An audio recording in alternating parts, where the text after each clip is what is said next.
i když ví, že tě to ničilo. Po rozchodu nezažíváš jen smutek, zažíváš abstinenční syndrom. Ztrácíš člověka, který byl tvojí dávkou dopaminu. A mozek to nechápe, neví, že to skončilo. Jen chce znovu cítit to, co kdysi bolelo, ale zároveň dávalo smysl.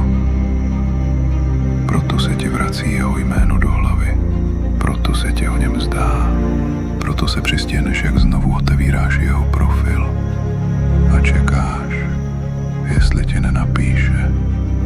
Ale to, co tě k němu táhne, už dávno není láska, je to chemie. Každý den, kdy se neozveš, se tvůj mozek přeučuje a jednoho dne zjistíš, že ti nechybí on. Jen klid, který jsi konečně našla sama v sobě.